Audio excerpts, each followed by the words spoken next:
ಇವತ್ತು ಇರ್ಲಿಕಾಯಿ ಚಿತ್ರಾನ್ನ ಯಾವ ರೀತಿ ಮಾಡೋದು ಅಂತ ನೋಡೋಣ. ಅರ್ಧ ಹೋಳು ಕಾಯಿ, ಖಾರಕ್ಕನುಗುಣವಾಗಿ ಹಸಿಮೆಣಸಿನಕಾಯಿ, ಅರಿಶಿನ, 1 ಸ್ಪೂನ್ ಜೀರಿಗೆ ಇದಿಷ್ಟು ರುಬ್ಕೊಳ್ಳಿ ತರ್ತರಿಯಾಗಿ. ಒಂದು ಬಾಣಲಿಗೆ ಎಣ್ಣೆ ಹಾಕಿ ಎಷ್ಟು ಬೇಕಷ್ಟು ಸಾಸಿವೆ, ಕಡಲೆಬೇಳೆ ಹಾಕಿ ಕಡಲೆಕಾಯಿ ಹಾಕಿ ಚೆನ್ನಾಗಿ ಉರಿರಿ. ಅದು ಕೆಂಪಗಾದ ಮೇಲೆ ಒಣಮೆಣಸಿನ್ಕಾಯಿ ಹಾಕಿ. ಇದೇ ಟೇಸ್ಟು. ಹಸಿಮೆಣಸಿನ್ಕಾಯಿ ರುಬ್ಬಕ್ಕೆ ಹಾಕಿರ್ತೀವಲ್ವಾ, ಸೊ ಚೆನ್ನಾಗಿ ಫ್ರೈ ಆದ ನಂತರ ಕರಿಬೇವು ಹಾಗೆ ಸ್ವಲ್ಪ ಹಿಂಗ್ ಬೇಕಿದ್ರೆ ಹಾಕೋಬಹುದು. ಇರ್ಲಿಕಾಯಿ ರಸನ ತೆಗೆದಿಟ್ಕೊಳ್ಳಿ.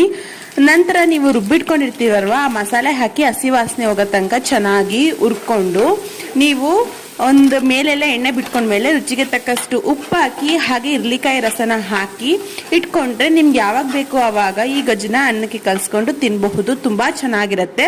ಇದನ್ನ ಹಸಿಮೆಣಸಿನ್ಕಾಯಿ ಬದಲು ಒಣಮೆಣಸಿನ್ಕಾಯಿನೂ ಸಹ ಯೂಸ್ ಮಾಡ್ಕೋಬಹುದು. ಈ ರೆಸಿಪಿ ಇಷ್ಟ ಆಗಿದ್ರೆ ಒಂದು ಲೈಕ್ ಮಾಡಿ. Thank you.